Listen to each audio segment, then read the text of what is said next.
ओडिशा राजनीति रे प्रचंड प्रतिभा नेता समग्र ओडिशा रे परिचित और राज्यर अर्थ को संकट मुक्त करी ओडिशा को बड़का राज्य रे परिणत करिथिबा नेता डॉक्टर प्रफुल्ल चंद्र घड़ेईंकर आज जन्मदिन। से कोरेरु राजनीति जीवन आरंभ करी सुकिंदारे लगातार भाव में निर्वाचित होई शिक्षा, स्वास्थ्य और अर्थ परि गुरुत्वपूर्ण विभाग रे मंत्री रूप में सुपरिचालना करी विभिन्न गुरुत्वपूर्ण निष्पत्ति नेबा संगे संगे राज्यर विकास धारा को त्वरान्वित करिबारे तांकर अग्रणी भूमिका थिला। वरिष्ठ नेता प्रफुल्ल चंद्र घड़ाई 85 वर्ष पदार्पण कले। सुकिंदार पूर्वतन विधायक तथा पूर्वतन अर्थमंत्री तथा वरिष्ठ राजनेता प्रफुल्ल चंद्र घड़ाईंकर जन्मदिन। 85तम जन्मदिवस अवसर में प्रफुल्ल चंद्र घड़ाईंकर धवलगिरी स्थित बासभवन में सुकिंदा तथा कोरेई अंचल हजार हजार जनसाधारण पहुंची पुष्पगुच्छ देई अभिनंदन जणाइबा सह तांकर दीर्घायु जीवन कामना करथिले।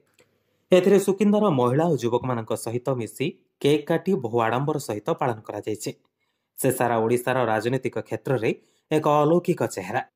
एही शुभ दिन में तांको बासभवन को शुभेच्छार सुଅ छुटुचे।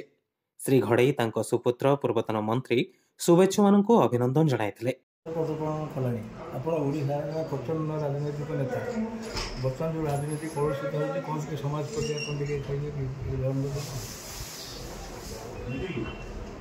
जन्मदिन कही हम समस्ते भलरे रहतु, समस्ते समति भल पातु,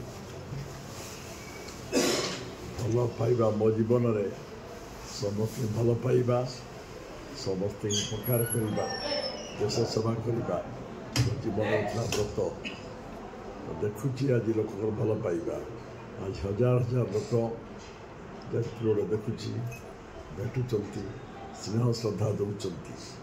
मैं आशा करी मनीष जब बंची समस्ते समति भल पातु, स्नेह श्रद्धा दिंतु, गर्व अहंकार उपर रहीकि देश सेवा करतु एवं आम देश बढ़ुची। ओडिशा हो भारत वर्ष हो बढ़िया दिगरे समस्ते सहयोग करतु।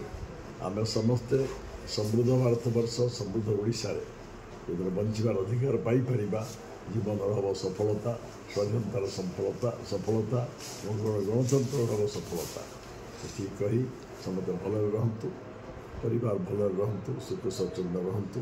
ये शुभकामना आज जन्मदिन में बुझाऊँ।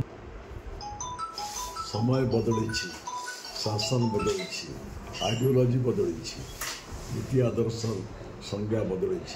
यार भितर जनजागरण हो सचेतनता सृष्टि हो गणमाध्यम सब चर्चा कर निश्चय गोटे सुफल मिल समय सब कथा कह अपेक्षा करा पड़ो।